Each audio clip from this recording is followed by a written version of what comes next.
வலிமையும் சக்தியும் பெற அருள் புரியும். விசுவாசத்தின் வழியாக கிறிஸ்து எங்கள் உள்ளங்களில் குடிகொள்ள செய்தரும். அன்பே எங்கள் வாழ்வுக்கு ஆணிவேரும். அருளே அதன் அடிப்படையமாக அமைய அருள் புரியும். நாங்கள் இறைமக்கள் அனைவரும் சேர்ந்து கிறிஸ்துவின் அன்பில் அகலம், நீளம், உயரம், ஆழம் என்னவென்று உயிர்த்துணர செய்தவரும். அறிவை கடந்த இந்த அன்பினால் நாங்கள் நிரப்பப்பட்டு முழு நிறைவடைய அருள் புரிவீராக. ஆமென். நம் விருப்பங்களை அறிந்து நிறைவேற்றும் இறைவனுக்கு கிறிஸ்து வழியாக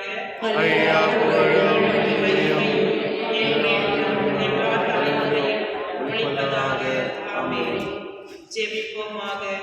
அன்பு இறைவா, எங்கள் பாவங்களுக்காக காயப்பட்ட உம் திருமகன் இதயத்தின் வழியாக உம் அன்பை பொழிய திருக்குளம் கொண்டீரே. அதே அன்பை என் வாழ்க்கையில் வெளிப்படுத்தி உம்மை மகிமைப்படுத்த அருள் புரியுமாறு உம் திருமகன் இயேசு கிறிஸ்து வழியாக உம்மை மன்றாடுகிறோம். ஆமென். நாமனால் ஜெபம். அனைவரும் ஒழுங்காக படியிருக்கிறோம். கேளுங்கள் கொடுக்கப்படும், தேடுங்கள் கண்டடைவீர்கள், தட்டுங்கள் திறக்கப்படும். எங்களுக்கு வாய்ந்தருளும் இயேசுவே, உம் வார்த்தையை நம்பி உயிருள்ள விசுவாசத்தோடு உம் திருப்பாதத்தை வணங்கி பணிவோடு மன்றாடும் எங்கள் வேண்டுதல்களை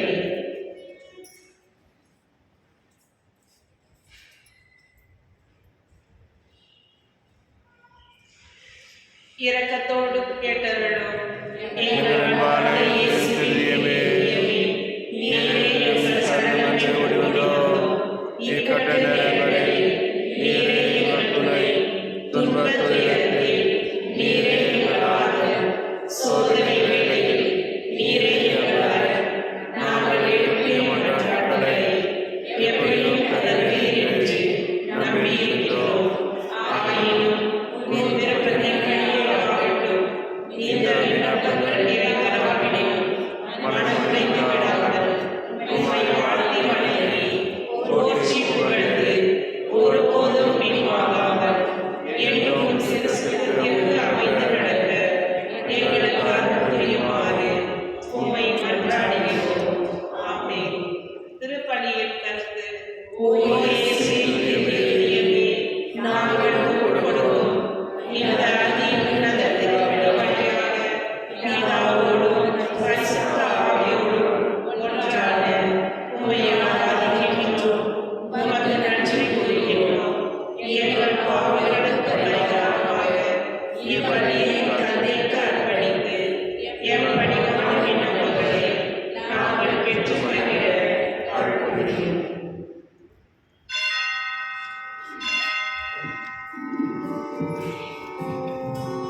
ஜார்ஜ் அருண் தாவூத் மற்றும் குடும்பத்தினர், சின்னப்பன் மற்றும் Mary Stella, Jared Monisha, Lucy Selvakumar, Mary Helen Joseph, Rebecca Sha, Chelsea Selvam, Anthony Ammal Rajan, Maria Gayathri, Anthony Amal Rajan, Paulan D'Souza மற்றும் குடும்பத்தினர், சலோமி ஜோசப், அந்தோனி டெரன்ஸ் மற்றும் ரெபேகா இவரது 5வது திருநாளின் பொது கடவுளுக்கு நன்றிதலாக திருப்பலிப்பு தருகின்றார். அபி உஷா பிரேம் குடும்பத்தினர், உஷா தரம் மற்றும் குடும்பத்தினர், வேதிகா பிரீத்தி மற்றும் கீர்த்தி குடும்பத்தினர், ஜெயபால் ஆனந்த் குடும்பத்தினர், ரெஜினா ரத்னா குடும்பத்தினர், தெரேசா ஜார்ஜ் மற்றும் மேரி ஜாக்லின் குடும்பத்தினர், செலஸ்டின் குடும்பத்தினர், பேட்ரிக் மொந்தேரோ குடும்பத்தினர், ஸ்டெஃபி மற்றும் நவீன் குடும்பத்தினர், சிந்தியா மனோகர், காணிக்கராஜ் இவரது 80வது பிறந்தநாளின் போது கடவுளுக்கு நன்றியதலாக திருப்பலிப்பு தருகின்றார். அந்தோனி செல்வராஜ் குடும்பத்தினர், பெனடிக்ட் மற்றும் குடும்பத்தினர், மரியா அந்தோனி ராஜ் மற்றும் குடும்பத்தினர், மார்டின் மற்றும் ஜாக்லின் இவரது 29வது திருநாளின் போது கடவுளுக்கு நன்றிதலாக திருப்பலிப்பு தருகின்றார்கள். ஜெயஸ்ரீ ஜோஷ்வா, ஜான் ஃபாத்திமா மற்றும் குடும்பத்தினர், லூசியா ஐரின் ரனித், தெரேசம்மா, ஹாரி பின்டோ மற்றும் ஜெசிந்தா, லூயிஸ் மற்றும் சூசன், பிரான்சிஸ் மற்றும் குடும்பத்தினர், மரிய ஜோ பெர்னாண்டஸ் மற்றும் குடும்பத்தினர், பொக்கிச மேரி, சஞ்சய் வினோத் மற்றும் குடும்பத்தினர், கப்ரியலா சாஜன், ஷீபா ரேசன், விஜய் பிரிட்டோ மற்றும் குடும்பத்தினர், ஆரோக்கிய மேரி மற்றும் குடும்பத்தினர். திருப்பலியானது மறைந்த விக்டர் அருண்குமார், ஜே சாம்சன், புத்திரி அம்மாக்களுக்காக பவுலன் டிசோசா மற்றும் குடும்பத்தினர் ஒப்பு தருகின்றார்கள். புஷ்பா கேத்ரின் மற்றும் பவுல் குடும்பத்தில் இருக்கும் எல்லா அம்மாக்களுக்காக S George, Sadhana Mary, Anthony Lawrence, Ambareesh, Kanikkaraj, Savariyamma, Cecil Daniel Patrick, Sophia Matthew புத்திரி அம்மாக்களுக்காக ஒப்பு தருகின்றார். அந்தோனி அம்மாள் கேரலின், ராகினி இவர்களுடைய ஆண்களை பாடலுக்காக ஒப்பு தரப்படுகிறது. மற்றும் விசேஷ கருத்துகளுக்காக சவரிமுத்து மற்றும் குடும்பத்தினர், ஆரோக்கிய ரொசாரியோ மற்றும் குடும்பத்தினர், டாக்டர் அலிஸ்டர் ஆர்ஏ ஃப்ரீஸ் மற்றும் குடும்பத்தினர் நல்ல உடல் ஆரோக்கியத்திற்காக இந்த திருப்பலி ஒப்பு தருகின்றார்கள். இந்த கருத்துக்களோடு இணைந்து உங்கள் அனைவரின் தனிப்பட்ட கருத்துக்களுக்காகவும் இந்த திருப்பலியானது ஒப்பு தரப்படுகிறது. அனைவரும் எழுந்திருப்போம். தந்தை மகன் தூய ஆவியாரின் பெயராலே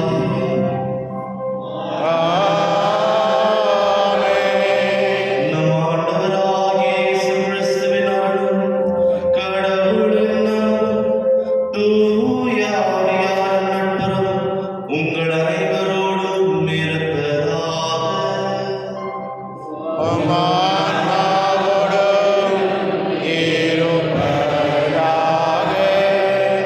இயேசுவின் அன்பார்ந்த சகோதர சகோதரிகளே, இன்று தாயார் திரவையானது புனித கொன்சாலோ கிராசியா என்ற இந்திய புனிதரின் நினைவை கொண்டாடுகின்றது. இவர் 1556ஆம் ஆண்டு வசை நாடில் பிறந்து ஒரு கிறிஸ்தவ வாழ்க்கையை வாழ்ந்து வருகின்றார். அந்த காலகட்டத்தில் தான் கிறிஸ்தவ விசுவாசமானது அங்கு வளர்ந்து வருகின்றது. அங்கு இருந்த குருக்கள், இயேசு சபைக்கு சார்ந்த குருக்கள், இவர் சிறு வயதிலேயே அந்த ஆண்டவர் இயேசு கிறிஸ்துவின் விசுவாசத்தை தந்து ஒரு நல்ல இளைஞனாக வளர செய்கின்றார். இவர் இளைஞனாக இருக்கும்போது இவருக்கு இருக்கும் ஒரே ஒரு ஆசை, நான் மற்ற நாடுகளுக்கு சென்று நான் ஆண்டவரின் வார்த்தையை பறைசாற்ற வேண்டும் என்பதற்காக. அவருக்கு 18 ஆண்டு வயது ஆனபோது இயேசு சபைக்கு சேர்ந்த சகோதரனாக அவர் ஒரு மணிலா என்ற ஒரு நாட்டிற்கு செல்கின்றார்.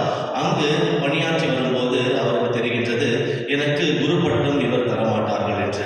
அப்பொழுது அங்கிருந்த சில இளைஞர்களோடு சேர்ந்து ஜப்பான் நாட்டுக்கு செல்கின்றார். ஜப்பான் நாட்டில் ஓசிடி என்ற ஒரு சபையினர், கப்புச்சின் என்ற ஒரு சபைக்கு சேர்ந்து அங்கு குருவாக திருநிலைப்படுத்தப்படுகின்றார். அங்கு விசுவாசம் தந்து வரும்போது மக்கள் அனைவரும் இயேசுவின் விசுவாசத்தை, இயேசுவின் வார்த்தையை ஏற்றுக்கொள்கின்றார்கள். இதனால் சினம் கொண்ட அந்த அரசர் கிறிஸ்தவ விசுவாசம் இந்த நாட்டில் இருக்கக்கூடாது என்று ஒரு ஆணை பிறக்கின்றார். அப்பொழுது பால் மிக்கி மற்றும் இந்த கொன்சாகோ கிராசியா இருவரும் ஒரு எடுத்துக்காட்டான ஒரு வாழ்க்கையை வாழ்கின்றார்கள். எடுத்துக்காட்டான வாழ்க்கை என்றால் இவர்களுக்கு தப்பி செல்லும் ஒரு வாய்ப்பு இருந்தும் இவர் சொல்கின்றார், நான் தப்பி சென்றால் ஆண்டவருக்கு நான் எப்படி சாட்சி தர முடியும்? அதனால் விசுவாசத்திற்காக எனது வாழ்க்கையை ஆண்டவருக்கு அர்ப்பணிக்கின்றேன் என்று சொல்கின்றார். அவர் அனைவருக்கும் இவரோடு இணைந்து 24 ஜப்பானில் பிறந்தவர்கள் அனைவரும் 24 பேரை சிலுவையில் அறைந்து கொலை செய்ய வேண்டும் என்ற ஒரு ஆணையை பிறப்பிக்கின்றார். அப்பொழுது கொன்சாகோ கிராசியா முதலில் சென்று இது என்னுடைய சிலுவையா என்று கேட்கின்றார். அப்பொழுது இதுதான் உன்னுடைய சிலுவை என்று சொல்லும் போது அவர் அங்கு முழங்கால் படியிட்டு அந்த சிலுவையோடு இணைந்து ஆண்டவருக்கு நன்றி செலுத்தி நன்றி பாடலை பாடுகின்றார். இதுதான் அவர் தந்த ஒரு விசுவாசமாக இருக்கின்றது. அன்பாதவர்களே, நமது நாட்டில் பிறந்து மற்ற நாடுக்கு சென்று ஆண்டவரின் வார்த்தைக்கு சாட்சியாக திகழ்ந்தார் புனித கொன்சாகோ கிராசியா அவர்கள். இந்த நாளில் இந்த புனிதரை போல நாமும் சாட்சிகளாய் திகழ ஆண்டவரின் வார்த்தை மகிழ்ச்சியோடு பறைசாற்றும் அந்த உள்ளத்தை நமக்கு தர வேண்டும் என்று இந்த திருப்பலியில் விசேஷமாக ஜெபிப்போம். சகோதர சகோதரிகளை, தூய முறை நிகழ்வுகளை கொண்டாட நாம் தகுதி பெறும் பொருட்டு நம் பாவங்களை ஏற்றுக்கொள்வோம். எல்லாம் வல்ல இறைவனிடமும் சகோதர சகோதரிகளிடமும் நான் பாவியை ஏற்றுக்கொள்கின்றேன். ஏனெனில் சிந்தனையாலும் சொல்லாலும் செயலாலும் கடமையில் தவறியதாலும் பாவங்கள் பல செய்தேன். என் பாவமே என் பாவமே என் பெரும் பாவமே. ஆகையால் எப்பொழுதும் கனியான புனித மரியாதையும் வானதூதர் புனிதர் அனைவரையும் சகோதர சகோதரிகளையும் நாம் இறைவனாக ஆண்டவரிடம் எனக்காக வேண்டிக் கொள்ள மன்றாடுகின்றேன். எல்லாம் வல்ல இறைவன் நம் மீது இரக்கம் வைத்து நம் பாவங்களை மன்னித்து நம்மை நிலை வாழ்வுக்கு அழைத்து செல்வாராக. ஆமென்.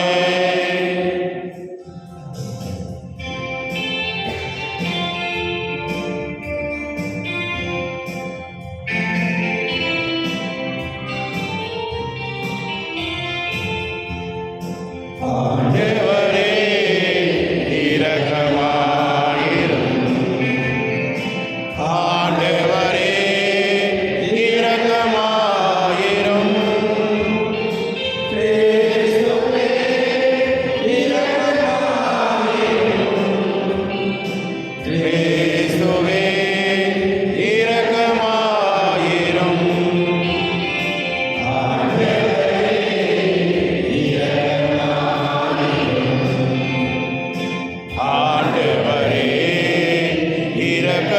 இரக்கமாயிரும். இரக்கமாயிரும். இரக்கமாயிரும்.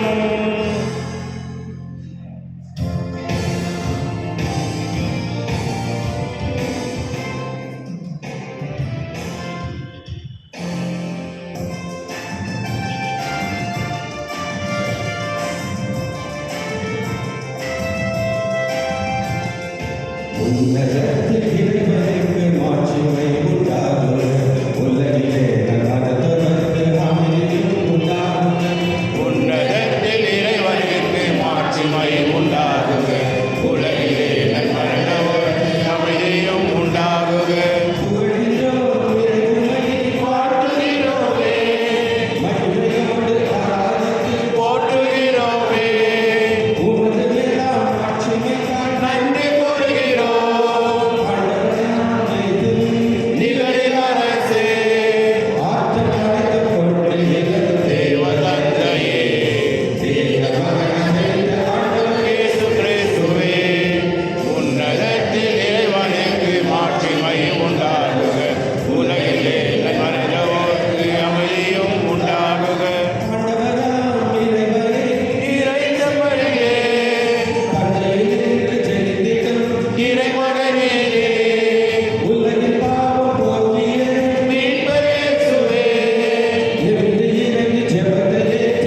எபிரேயருக்கு எழுதப்பட்ட திருமுகத்திலிருந்து வாசகம். சகோதர சகோதரிகளே, சகோதர அன்பில் நிலைத்திருங்கள். அந்நியரை வரவேற்க விருந்தோம்ப மறவாதீர்கள். இவ்வாறு விருந்தோம்பியதால் சிலர் தாங்கள் அறியாமலே வானதூதர்களை மகிழ்ச்சிப்படுத்தியதுண்டு. சிறைப்பட்டவர்களோடு நீங்களும் சிறைப்பட்டு இருப்பதாக எண்ணி அவர்களை நினைத்து கொள்ளுங்கள். துன்புறக்கூடிய உடல் உங்களுக்கும் உள்ளதால் துன்புறுத்தப்படுபவர்களை மறவாதீர்கள். திருமணத்தை அனைவரும் உயர்வாக மதியுங்கள். மணவரை படுக்கை மாசூராமல் இருக்கட்டும். காமகாரம் விபச்சாரத்தில் ஈடுபடுவோரும் கடவுளின் தீர்ப்புக்கு ஆளாவர். பொருளாசையை விலக்கி வாழுங்கள். உள்ளதே போதும் என்று இருங்கள். ஏனெனில் நான் ஒருபோதும் உன்னை விட்டு விடமாட்டேன், உன்னை விட்டு விலக மாட்டேன் என்ற கடவுளே கூறியிருக்கிறார். இதனால் நாம் துணிவோடு, ஆண்டவரே எனக்கு துணை, நான் அஞ்ச மாட்டேன், மனிதர் எனக்கு எதிராக என்ன செய்ய முடியும் என்று கூறலாம். உங்களுக்கு கடவுளின் வார்த்தையை எடுத்து சொன்ன உங்கள் தலைவர்களை நினைவு கூறுங்கள். அவர்களது வாழ்வின் நிறைவை எண்ணி பார்த்து நீங்களும் அவர்களோடு போல் நம்பிக்கையுடையவர்களாய் இருங்கள். இயேசு கிறிஸ்து நேற்றும் இன்றும் என்றும் மாறாதவர். இது ஆண்டவர் வழங்கும் அருள்வாக்கு. பதிலுரை பாடல் பல்லவி. ஆண்டவரே என் ஒளி, அவரே என் மீட்பு. ஆண்டவரே என் ஒளி, அவரே என் மீட்பு.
காத்து மன உறுதியுடன் பலன் தருகிறவர்கள் பேறு பெற்றோ.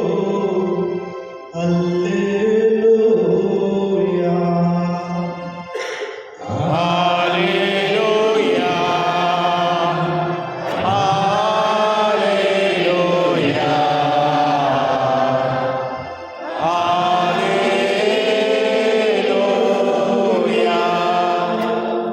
ஆண்டவர் உங்களோடு இருப்பாராக.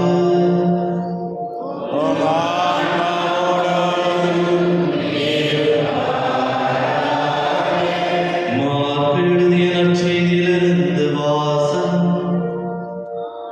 ஆண்டவரே மாட்சி உமக்கே.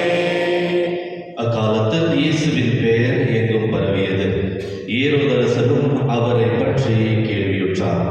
சிலர் இறந்த திருமுழுக்கு யோவான் உயிருடன் எழுப்பப்பட்டு விட்டார், இதனால்தான் இவர் வல்ல செயல்கள் இவரால் ஆட்கொள்ளப்படுகின்றன என்றனர். வேறு சிலர் இவர் எலியா என்றனர். மற்றும் சிலர் ஏனைய இறைவாக்கினரை போல் இவரும் ஒரு இறைவாக்கினர் என்றனர். இதை கேட்ட ஏரோது, இவர் யோவானே, அவர் தலையை நான் வெட்ட செய்தேன், ஆனால் அவர் உயிருடன் எழுப்பப்பட்டு விட்டார் என்று கூறினார். இதே ஏரோது தன் சகோதரரான பிலிப்பின் மனைவி ஏரோதியாவை மனைவியாக்கிக் கொண்டிருந்தார். அவள் பொருட்டு ஆள் அனுப்பி யோவானை பிடித்து கட்டி சிறையில் அடைக்கப்பட்டிருந்தார். ஏனெனில் யோவான் ஏரோதிடம், உன் சகோதரன் மனைவியை நீ வைத்திருப்பது முறையல்ல என்று சொல்லி வந்தார். அப்பொழுது ஏரோதியா அவர் மீது காழ்ப்புணர்வு கொண்டு அவரை கொலை செய்ய விரும்பினாள். ஆனால் அவளால் இயலவில்லை. ஏனெனில் யோவான் நேர்மையும் தூய்மையும் உடையவர் என்பதை ஏரோது அறிந்து அஞ்சி அவருக்கு பாதுகாப்பு அளித்து வந்தார். அவர் சொல்லை கேட்க மிக குழப்பமுற்ற போதிலும் அவருக்கு மனம் உவந்து செவிசாய்த்தான். ஒரு நாள் ஏரோதியாவுக்கு நல்ல வாய்ப்பு ஒன்று கிடைத்தது. ஏரோது தன் பிறந்த நாளில் அரசவையினருக்கும் 1000 தலைவருக்கும் கலிலேயா முதன்மை குடிமக்களுக்கும் ஒரு விருந்து படைத்தான். அப்பொழுது ஏரோதியாவின் மகள் உள்ளே வந்து நடனமாடி ஏரோதையும் விருந்தினர் அனைவரையும் அகமகிழ செய்தாள். அரசர் அச்சிறுமியிடம், உனக்கு என்ன வேண்டுமானாலும் கேள், தருகிறேன் என்றார். நீ என்னிடம் எது கேட்டாலும், ஏன் என் அரசில் பாதியை கேட்டாலும் உனக்கு தருவேன் என்று ஆணையிட்டு கூறினான். அவள் வெளியே சென்று, நான் என்ன கேட்கலாம் என்று தன் தாயை வினவினாள். அவள், திருமுழுக்கு யோவானின் தலையை கேள் என்றாள். உடனே சிறுமி அரசரிடம் விரைந்து வந்து திருமுழுக்கு யோவானின் தலையை ஒரு தட்டில் வைத்து, இப்பொழுது எனக்கு கொடும் என்று கேட்டாள். இதை கேட்ட அரசன் மிக வருந்தினான். ஆனால் விருந்தினர் முன் தான் ஆணையிட்டதால் அவளுக்கு அதை மறுக்க விரும்பவில்லை. உடனே அரசன் ஒரு காவலனை அனுப்பி யோவானுடைய தலையை கொண்டு வருமாறு பணித்தான். அவன் சென்று சிறையில் அவருடைய தலையை வெட்டி அதை ஒரு தட்டில் வைத்து வந்து அச்சிறுமியிடம் கொடுக்க, அவளும் அதை தாயிடம் கொடுத்தாள். இதை கேள்வியுற்ற யோவானுடைய சீடர்கள் வந்து அவருடைய உடலை எடுத்து சென்று ஒரு கல்லறையில் வைத்தார்கள். இது கிறிஸ்து வழங்கும் நற்செய்தி. கிறிஸ்துவே உமக்கு புகழ். இயேசுவில் அன்பார்ந்த சகோதர சகோதரிகளே, இன்று நம் அனைவருக்கும் ஒரு மகிழ்ச்சியான நாள், ஒரு சிறந்த நாள். இந்த மாதத்தின் முதல் வெள்ளி என்று ஆண்டவரின் திரிதேற்றும் அன்பையும் அவரது பாதுகாப்பையும் நாடி நாம் அனைவரும் வந்திருக்கின்றோம். ஆண்டவர் நமக்காக அவரது வாழ்க்கை மட்டுமல்ல, நமக்காக நமது சார்பாக பேசும் ஒரு கடவுள் என்று நாம் அனைவரும் புரிந்து கொள்ள வேண்டும், அறிந்து கொள்ள வேண்டும். அவர் நமக்காக பேசும்போது நாம் அவரை பற்றி வெளிப்படையாக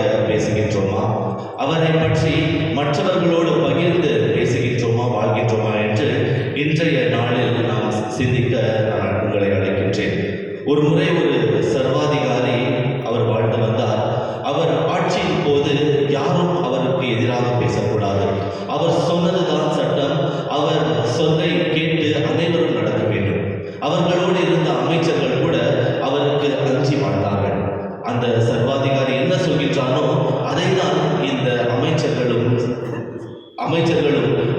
செய்து வந்தார்கள். ஒரு முறை ஒரு அமைச்சர் ஒரு நல்ல ஒரு தலைவர் பதவிக்கு ஏற்றப்படுகின்றார். அந்த தலைவர் பதவி கிடைத்தவுடனே அந்த அமைச்சருக்கு எந்த விதமான பயமும் இல்லை. ஏனென்றால் சர்வாதிகாரியை விட ஒரு படி மேல் இருக்கும் ஒரு பதவி அது. அப்பொழுது அந்த நாள் முதல் இந்த அமைச்சர், இந்த தலைவனாக மாறிய இந்த அமைச்சர் தினந்தோறும் இந்த சர்வாதிகாரிக்கு எதிராக பேசிக்கொண்டே வந்தார். நீர் இப்படி செய்வது முறையல்ல, நீர் அனைவரையும் பயத்தில் வைத்திருக்கின்றீர், நீ வெளிப்படையாக நீர் எல்லாம் செய்ய வேண்டும் என்று அந்த சர்வாதிகாரிக்கு எதிராக தினந்தோறும் பேசி வந்தார்.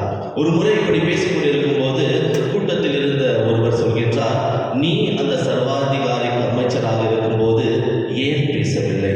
நீ இந்த சர்வாதிகாரிக்கு அமைச்சராக இருந்த போது ஏன் பேசவில்லை? உனக்கு பதவி கிடைத்த உடனே ஏன் இதை பற்றி எல்லாம் சுட்டி காட்டுகின்றாய்? இதை பற்றி நீ பேசிக்கொண்டே இருக்கின்றாய், ஏன் முதலில் நீ பேசவில்லை என்று. அப்பொழுது அந்த தலைவர், இந்த அமைச்சராக இருந்த தலைவர் முன்னே வந்து யார் இதை கேட்டது என்று கேட்கின்றார். அப்பொழுது ஒரு இளைஞன் எழுந்து நின்று நான் தான் இதை கேட்டேன் என்று சொல்கின்றார். அப்பொழுது இந்த அமைச்சர் அந்த இளைஞனை பார்த்து பாராட்டி சொல்கின்றார், உனக்கு இருந்த அந்த தைரியம் எனக்கு அப்பொழுது இல்லை.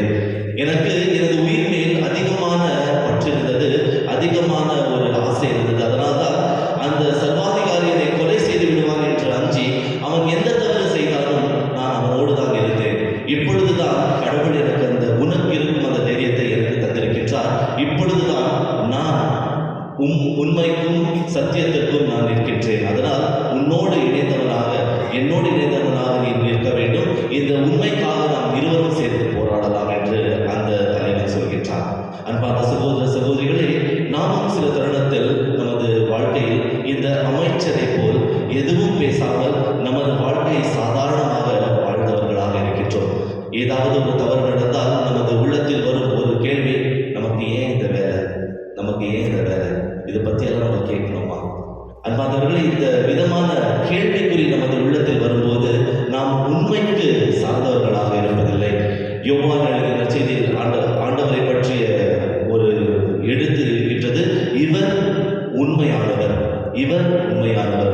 உண்மையானவரை நாம் பின்பற்றும் போது நாமும் உண்மையானவர்களாக இருக்க வேண்டும். நாம் பொய்யை செய்தவர்களாக, நாம் தவறு வழியில் நடப்பவர்களாக இருந்தால் ஆண்டவர் இயேசு கிறிஸ்துவுக்கு நாம் சாட்சிகளாக திகழ இயலாது. இன்றைய நற்செய்தியில் 4 விதமான மனிதர்களை நாம் பார்க்கின்றோம். நமது வாழ்க்கையில் நாம் தினந்தோறும் வாழும் வாழ்க்கை யாரை பார்த்து வாழ்கின்றோம் என்று சொன்னால், சில பேர் சொல்வார்கள், நான் எனது தாத்தாவை போல நான் எனது வாழ்க்கையை வாழ்கின்றேன், நான் எனது தந்தையை போல எனது வாழ்க்கையை வாழ்கின்றேன், எனது தாயை போல எனது வாழ்க்கையை வாழ்கின்றேன் என்று நாம் அனைவரும் சொல்கின்றோம். அதே போல எப்படிப்பட்ட வாழ்க்கையை நாம் வாழ வேண்டும், யார் நமக்கு உதாரணம் என்று இன்றைய நற்செய்தி நமக்கு ஒரு எடுத்துக்காட்டாக இருக்கின்றது.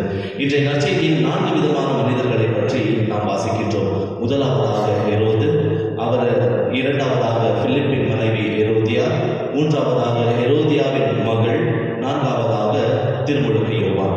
முதலில் ஹெரோது.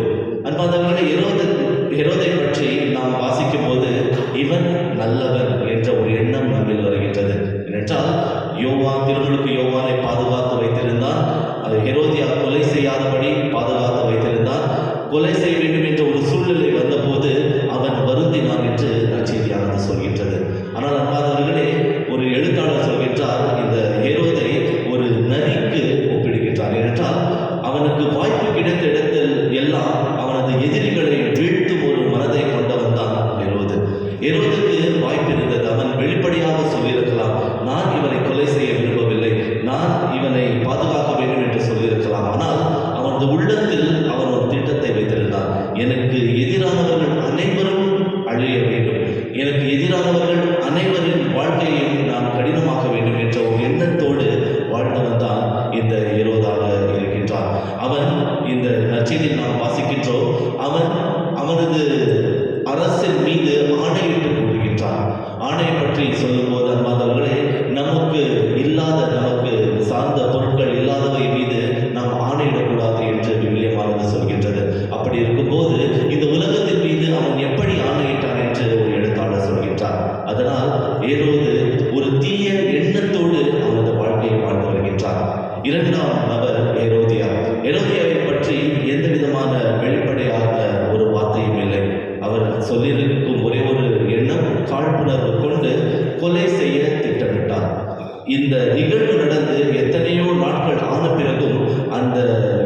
எண்ணமானது ஹெரோதியாவின் உள்ளத்திலிருந்து மாறவில்லை.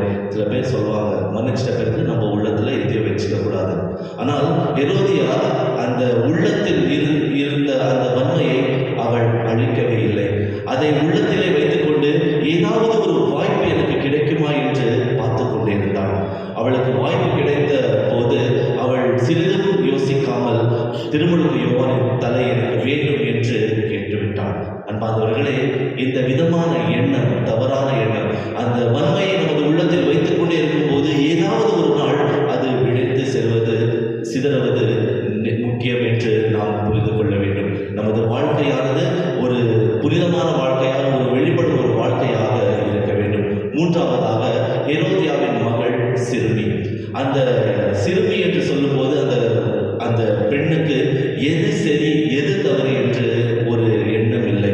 அவரது தாயின் சொல்லை கேட்டு இவளும் நடக்கின்றார்.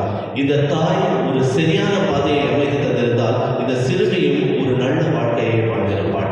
ஆனால் இந்த தாய் அவரது சுயநலத்திற்காக சிந்திக்கும் போது இந்த சிறுமியும் வழி தவறிய ஒரு சிறுமியாக மாறுகின்றார். இந்த 3 நபர்களின் வாழ்க்கை நமது வாழ்க்கையை ஒப்பிடும்போது ஏதோ ஒரு தருணத்தில் நாமும் இந்த மூவரை போல இருக்கின்றோம். சில தருணத்தில் ஹெரோதாக வாழ்ந்திருக்கின்றோம், சில தருணத்தில் ஹெரோதியாவாக மற்றவர்கள் மீது பகைமை கொண்டு நமது உள்ளத்தில் வைத்திருக்கின்றோம், இன்னும் சில தருணத்தில் இந்த சிறுமியாக மற்றவர்கள் சொல்லை கேட்டு நமது வாழ்க்கையை வாழ்ந்திருக்கின்றோம். ஆனால் சிறந்த வாழ்க்கை எந்த வித வாழ்க்கை என்றால் திருமுழுக்கு யோவானை போல் வாழ்க்கை. எது உண்மை என்று தெரிந்து இதை பேசினால் எனக்கு இறப்பு நிச்சயம் என்று தெரிந்தும் இந்த வார்த்தைக்காக அவர் நின்றவர். அந்த வார்த்தை அவருக்கு ஒரு மீட்பை தருகின்றது. இதுதான் உண்மையான கிறிஸ்தவ வாழ்க்கை. எனக்கு உயிர் மீது எனது உயிரை எடுத்துக்கொள்வார்கள் என்று தெரிந்தும் உண்மைக்கு சான்று பகர்ந்தார், உண்மைக்கு சாட்சியாக திகழ்ந்தார். இதுதான் திருமுழுக்கு யோவானின் ஒரு எடுத்துக்காட்டான வாழ்க்கையாக இருக்கின்றது. அன்பார்ந்தவர்களே, இந்த மறைவுரை கேட்டு சிலர் எண்ணலாம், இந்த 4 நான் யார் என்று எண்ணலாம். சிலர் சொல்வார்கள் நான் திருமுழுக்கு யோவான், சிலர் அல்ல பலர் சொல்வார்கள் நான் திருமுழுக்கு யோவான் என்று. இன்னும் சிலர் சொல்வார்கள் நான் ஏறுவது, இன்னும் சிலர் நான் சிறுமி என்று சொல்வார்கள். ஆனால் இங்கிருக்கும் அனைவரும் இந்த 4 குணாதிசயங்களையும் நாம் பெற்றிருக்கின்றோம். இதை நாம் புரிந்து கொள்ள வேண்டும்.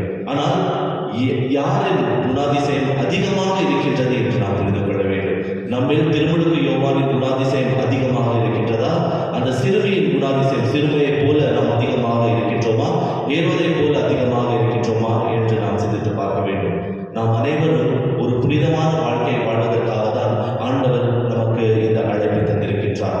திருமுழுக்கு யோவானை போல நம் வாழ்க்கையை வாழ வேண்டும் என்றால் முதலில் நாம் நமது விசுவாசத்தை நாம் அறிந்தவராக இருக்க வேண்டும்.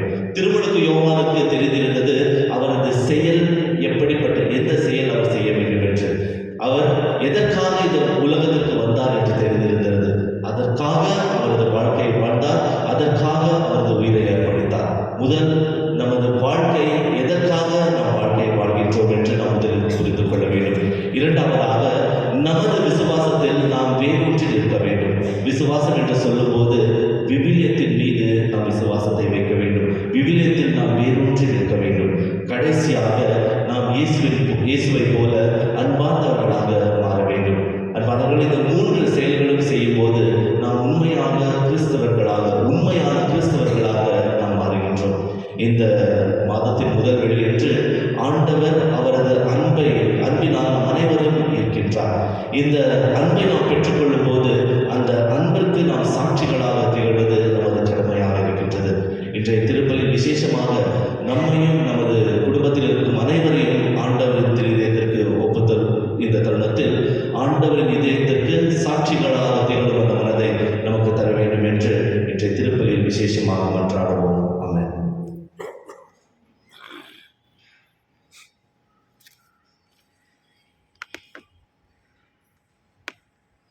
அனைவரும் எழுந்திருப்போம்.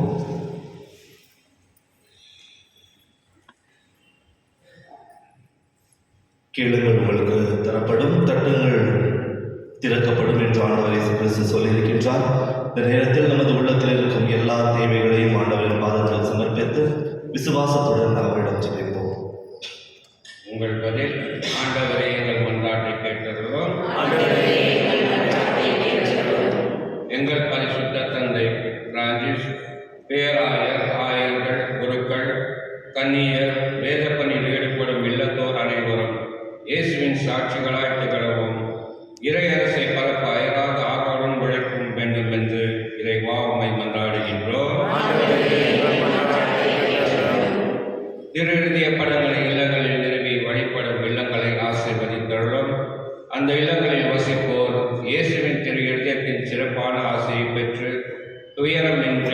விசுவாசம், ஜெபம், தன்னலமற்ற அன்பு ஆகியவைகள் தலை சிறந்த எடுத்துக்காட்டுகளாய் விளங்க வேண்டும் என்று இறைவா உம்மை மன்றாடுகின்றோம்.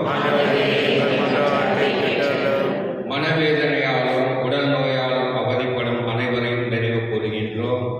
இயேசுவின் திரு இருதயம் அவர்களுக்கு ஆறுதலாய் இருக்கவும், விரைவில் குணம் பெற்று மகிழ்வோடு வாழ வழியாக இருக்கவும் வேண்டும் என்று இறைவா உம்மை மன்றாடுகின்றோம்.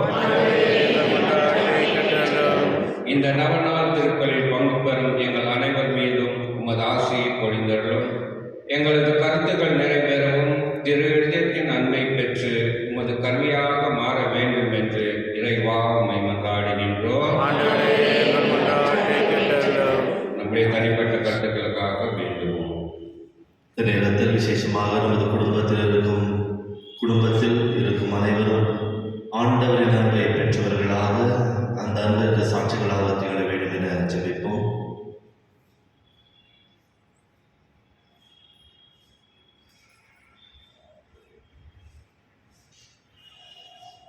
இந்த மாதமானது ஆண்டவரால் ஆசீர்வதிக்கப்பட்ட ஒரு மாதமாக இருந்து நமக்கு ஆண்டவரை கிறிஸ்து ஒரு வழிகாட்டியாக இருக்க வேண்டும் என ஜெபிப்போம்.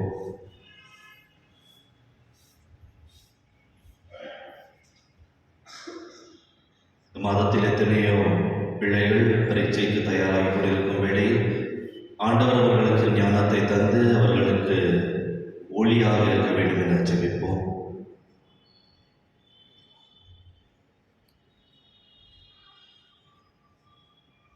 அன்பு தந்தை இறைவா, எங்கள் உள்ளத்தின் தேவைகளை நீர் அறிந்தவராக இருக்கின்றீர். எங்கள் தேவைகளுக்கு ஏற்ப எங்களுக்கு ஆசி வழங்கி எங்களுக்கு வழிகாட்டியாக இருக்க வேண்டும் என எங்கள் ஆண்டவர் இயேசு கிறிஸ்து வழியாக உம்மை மன்றாடுகிறோம். ஆமென்.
சகோதர சகோதரிகளை எல்லாம் வல்ல தந்தையாகிய இறைவனுக்கு ஏற்றதாகும்படி மன்றாடுங்கள். ஆண்டவர் தமது பெயரின் புகழ்ச்சிக்காகவும் ஆட்சிக்காகவும் நமது நன்மைக்காகவும் புனித திரு அவை அனைத்து நலனுக்காகவும் உமது கையில் இருந்தவரை ஏற்றுக்கொள்வாராக.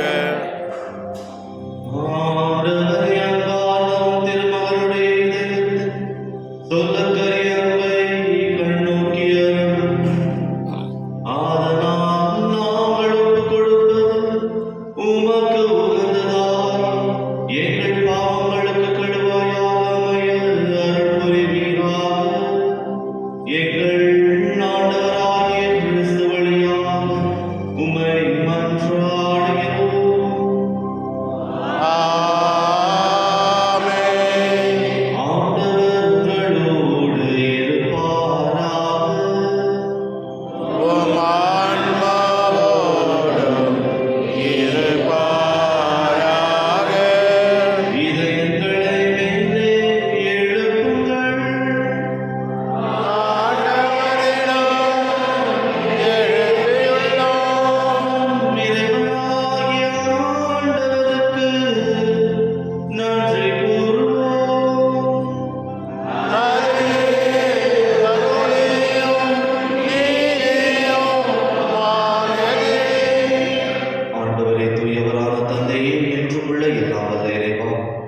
எங்கள் ஆண்டவராகிய கிறிஸ்து வழியாக எந்நாளும் எவ்விடத்திலும் நாங்கள் உமக்கு நன்றி செலுத்துவது மெய்யாகவே தகுதியும் நீதியுமாகும், எங்கள் கடமையும் மீட்புக்குரிய செயலுமாகும்.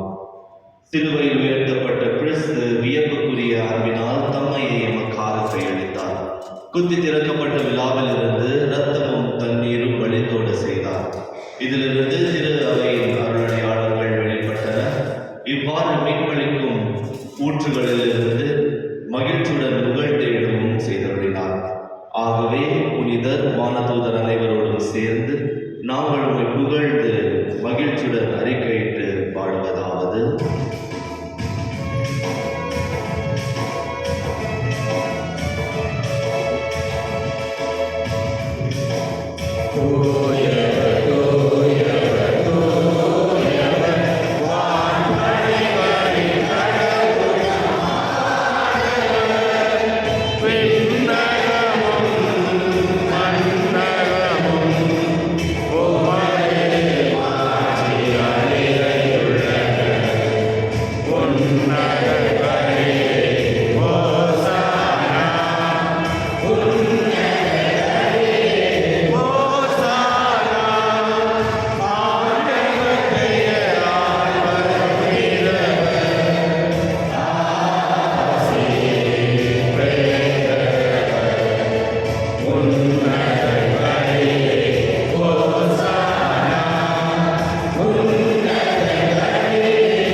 ஆண்டவரே, நீர் மெய்யாகவே தூயவர், தூய்மை அனைத்துக்கும் ஊற்று. ஆகவே உம்முடைய ஆவியை பொழிந்து இக்காணிக்கைகளை தூய்மைப்படுத்த உம்மை வேண்டுகின்றோம். இவ்வாறு எங்கள் ஆண்டவர் இயேசு கிறிஸ்துவின் உடலும் இரத்தமுமாக எங்களுக்கு இவை மாறுபடுவாக. அவர் பாடப்பட உள்ளம் கழிந்து தம்மை கையளித்த போது அப்பத்தை எடுத்து நன்றி செலுத்தி அதை பிட்டு தம் சீடர்களுக்கு அளித்து அவர் கூறியதாவது: அனைவரும் இதிலிருந்து பெற்று உண்ணுங்கள், ஏனெனில் இது உங்களுக்காக கையளிக்கப்படும் என் உடல்.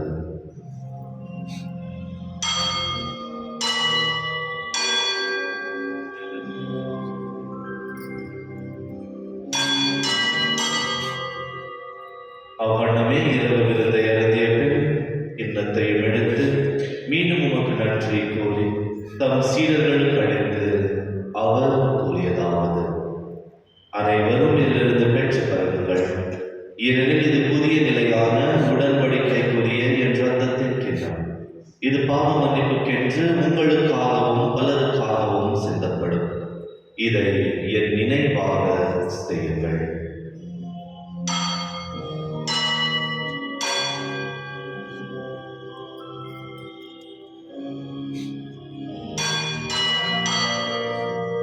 நம்பிக்கையின் மறைபொருள்.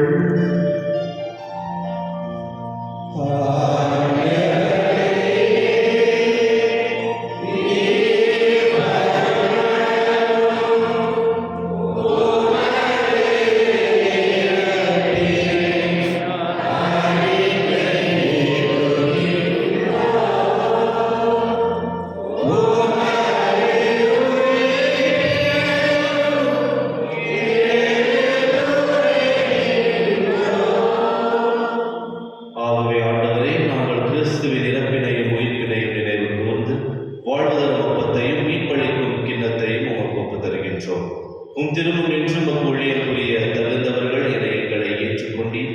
எனவே உமக்கு நன்றி செலுத்துகின்றோம். மேலும் கிறிஸ்துவின் உடலிலும் இரத்தத்திலும் பங்கு கொள்ளும் எங்களை தூய ஆவியார் ஒன்று சேர்க்க வேண்டும் என உம்மை தாழ்மையுடன் கொண்டாடுகின்றோம். ஆண்டவரே, உலகெங்கும் பரவி இருக்கும் உமது திரு அவையை நினைவு கூர்ந்தருளும்.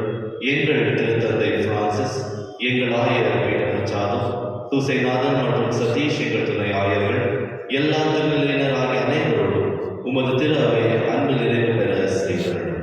மேலும் உயிர்த்தெழும் எதிர்நோக்குடன் துயில் கொள்ளும் எங்கள் சகோதர சகோதரிகளையும் இறந்தோர் அனைவரையும் இரக்கத்துடன் நினைவு கூர்ந்து உமது திருமுக ஒளியினுள் ஏற்றருளும். எங்கள் அனைவர் மீதும் இரக்கமாயிரும். கடவுளின் கன்னித்தாயான புனித மரியா, அவருடைய கணவரான புனித யோசேப்பு, புனித திருத்தூதர்கள், இவ்வுலகில் உமக்கு உகந்தவராய் இறந்தோராகிய புனிதர் அனைவரோடும் நாங்கள் நிலை வாழ்வில் பங்கு கொள்ளும் தகுதி பெற்று உம் திருமகன் திருமகன் இயேசு கிறிஸ்து வழியாக உம்மை புகழ்ந்தேற்ற வரவருள உம்மை மன்றாடுகின்றோம்.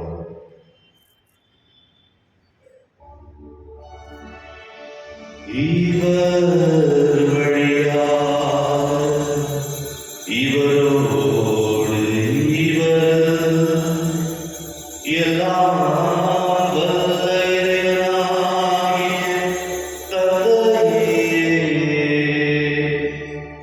தூய ஆவியாரின் ஒன்றிப்பில் எல்லா புகழும் ஆட்சியும் என்றென்றும் உமக்கு உரியதே.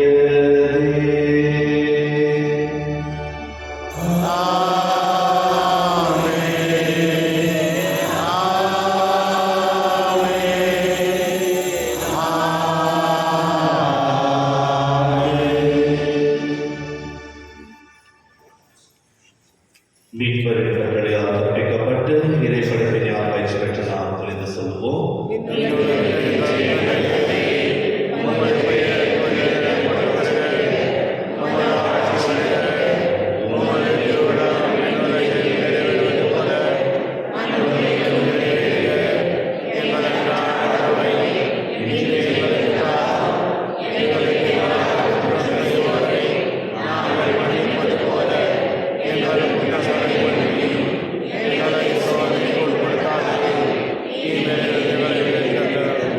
ஆண்டவரே, தீமை அனைத்திலிருந்தும் எங்களை விடுவித்து எங்கள் வாழ்நாளில் அமைதியை கனிவுடன் அருள உம்மை மன்றாடுகின்றோம். உமது இரக்கத்தின் உதவியால் நாங்கள் பாவத்திலிருந்து எப்போதும் விடுதலை பெற்று யாதொரு கலக்கமும் இன்றி நலமாயிருப்போமாக. நாங்கள் எதிர்நோக்கியிருக்கும் பேரின்பத்திற்காகவும் எம் மீட்பராகிய இயேசு கிறிஸ்துவின் வருகைக்காகவும் காத்திருக்கின்றோம். ஏனெனில் ஆட்சியும் வல்லமையும் சாட்சியும் என்றென்றும் உமதே. ஆண்டவரே இயேசு கிறிஸ்துவே, அமைதியை உங்களுக்கு விட்டு செல்கின்றேன், என் அமைதியையே உங்களுக்கு அளிக்கின்றேன் என்று திரு தூதர்களுக்கு மொழிந்தீரே. எங்கள் பாவங்களை பாராமல் உமது திரு அவையின் நம்பிக்கையை கண்ணோக்கி உமது திருவுள்ளத்திற்கு ஏற்ப அதற்கு அமைதியையும் ஒற்றுமையும் அளித்தருள்வீராக. என்றென்றும் வாழ்ந்த ஆட்சி செய்கின்றவர் நீரே. ஆமென். ஆண்டவருடைய அமைதி உங்கள் அனைவரோடும் இருப்பதாக. ஆன்மாவோடும் இருப்பதாக. ஒருவருக்கொருவர் மகிழ்ச்சியோடு சமாதானத்தை தெரிவித்துக் கொள்வோம்.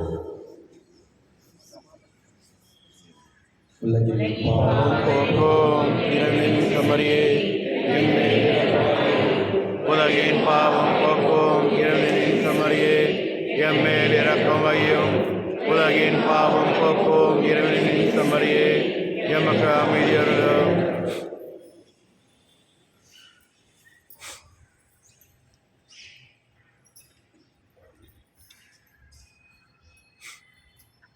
அன்பாதவர்களே, இதோ இறைவனின் செம்மறி நம் அனைவருக்கும் ஒரு உண்மையின் வாழ்க்கைக்கு எடுத்துக்காட்டாக இருக்கும் உண்மையான கடவுளின் மகன். செம்மறியிலிருந்து கிடைக்க பெற்ற நாம் அனைவரும் பேர் பெற்றோம்.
இருதயமே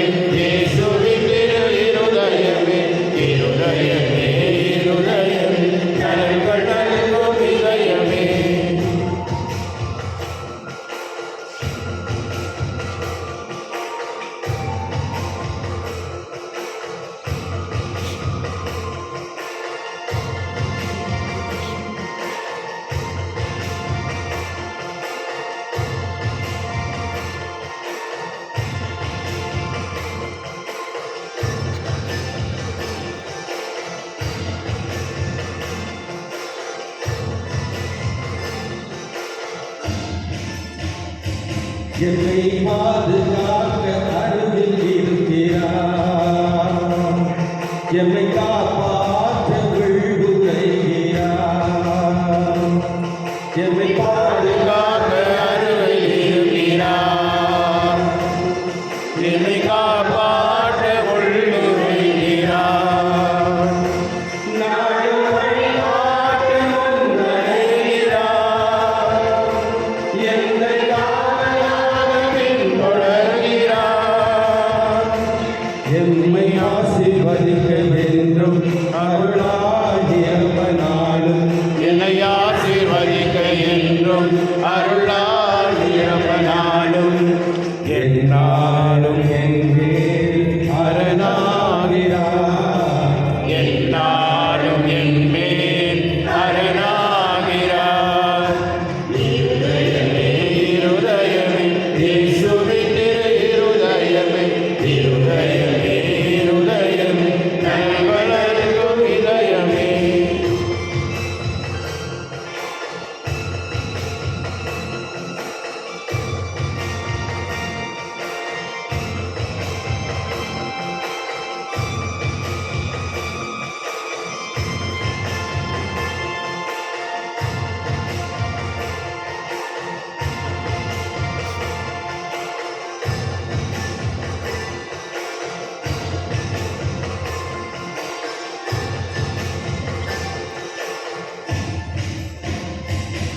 மனபாரம் சுமந்து அமைதி தருகிறார், உடல் நோய் நீக்கி உள்ளம் நிறைகிறார்.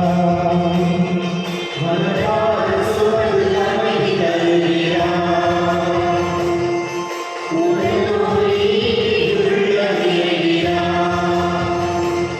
எங்கள் இயலாமை பொறுத்து அருளுகிறார், எங்கள்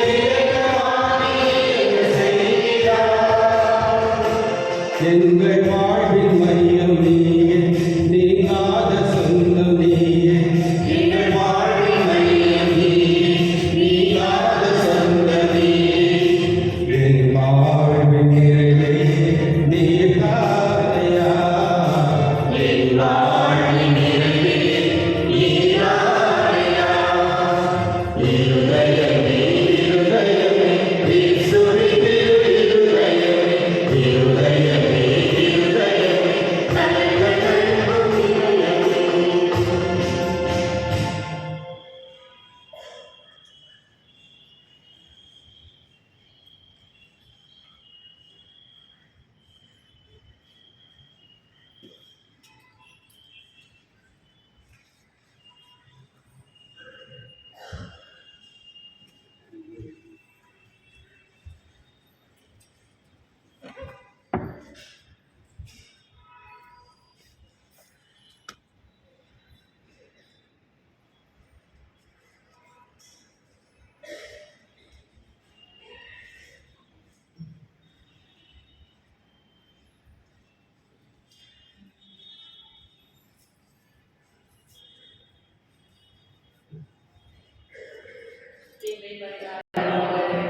எங்களை உணர்கின்றோம்.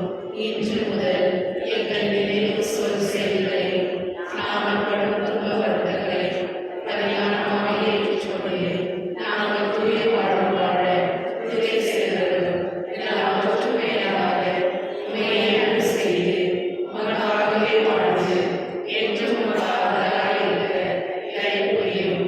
ஆமென். யூப்ளியாண்டு ஜெபம். விண்ணக தந்தையே, உம் திருமகன் இயேசுவின் வழியாக நாங்கள் பெற்றுக்கொண்ட நம்பிக்கையும் தூய ஆவியாரின் எங்கள் இதயங்களில் அனுதினமும் வழிய செய்கின்ற பிறர் அன்பும் உமது அரசின் வருகைக்கான எதிர்நோக்கில் எம்மை பயணிக்க செய்வதாக. படைப்படைத்தோடும் இணைந்து புதிய விண்ணகம் புதிய மன்னகம் நோக்கிய எம் பயணத்தில் நற்செய்தியின் விதைகளை நாளும் வளர்த்தெடுக்கும் நல்லோராய் எம்மை மாற்றுவீராக. மீட்பின் யூப்ளி கொண்டாட்டம் மற்றும் எம் பங்கின் யூப்ளி கொண்டாட்டம் ஆகியவற்றில் அருளும் ஆசிரியரும் விண்ணக செல்வங்களின் மீதான உண்மையான நாட்டத்தை எம்மில் தூண்டி எழுப்புவனவாக. எம் பங்கின் பாதுகாவலரின் பரிந்துரையால்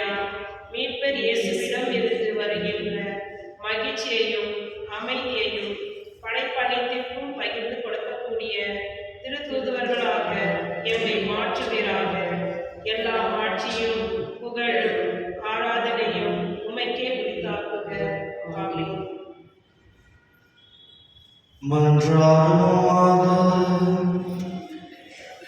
ஆண்டவரே, இந்த அன்பின் அருளடையாளம் எங்களை புனித அன்பின் தீயால் பற்றி எரிய செய்வதாக.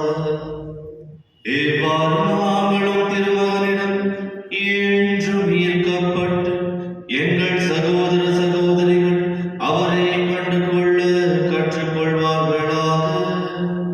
என்றென்றும் வாழ்ந்து ஆட்சி செய்கின்றவர் வழியாக உம்மை மன்றாடுகிறோம். ஆமென். நோயாளிகளை ஆசீர்வதித்து ஜெபிப்போமாக. ஆண்டவரே,